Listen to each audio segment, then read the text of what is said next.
विश्व शांती आणि शुद्धीकरणा खातीर सकाळ समूह आणि गोमंतकान आयोजित केल्ल्या सोम याग यज्ञाक म्हापशेच्या काणका वेर्ला हांगा आयतारच्यान सुरवात जाल्या। आयज ह्या यज्ञाचो तिसरो दीस। पळयात।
सोमयाग ही संकल्पना आपल्या हिंदू धर्मामध्ये सुरुवातीपासून म्हणजे अनेक युगापासून ही चालू आहे आणि त्याचे अनुभव आपण सगळेजण नित्य घेत असतो।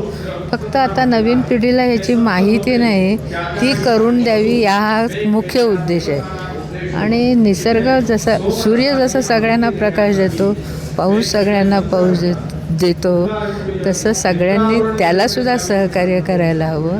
ही भावना जागृत व्हावी आणि वाढीस लागावी एवढीच आपली। यज्ञात आपण जे देतो ते सगळं निसर्गातच जातं आणि त्याचा उपयोग आपल्यालाच होतो। जसं समुद्राची पाण्याची वाफ होते आणि त्याच्यापासूनच पाऊस पडतो, तो आपल्यासाठीच पडतो।